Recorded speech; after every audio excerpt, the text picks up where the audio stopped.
જેનો એક પુત્ર મૃત્યુ પામ્યો હોય, માં એ દીકરાનું દુઃખ સહન ન કરી શકે. બાપ સાહેબ, એ માની શું પરિસ્થિતિ થાય? કદાચ 24 કલાક છે ને, 24 કલાક માટે રાત કદાચ પ્રકૃતિના નિયમ મુજબ રાત થતી હોય, બાકી માં માટે તો રાત ને દિવસ એક સરખા બની જાય.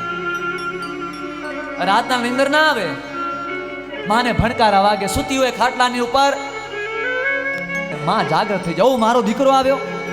જેવા જાગૃત થાય ને એટલે વરી એમ થાય, એ તો રામ શરણ થઈ ગયો છે. એમ થાય કે અહીંયા ઊભો છે, એવું થાય કે હમણાં ફોન આવે,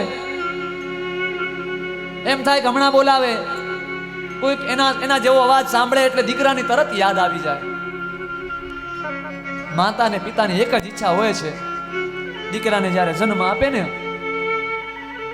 ત્યારે માતા ને પિતા એટલું ઈચ્છતા હોય કે આના ખભાની ઉપર બેસીને મને અહીં અગ્નિ સંસ્કાર કરે ને. માતા અને પિતાની બસ એટલી જ ઈચ્છા હોય છે. એ કાંધ આપનારો, ખભો આપનારો જ્યારે દીકરો ન રહે ત્યારે એ માતાની શું વેદના હોય બાપ.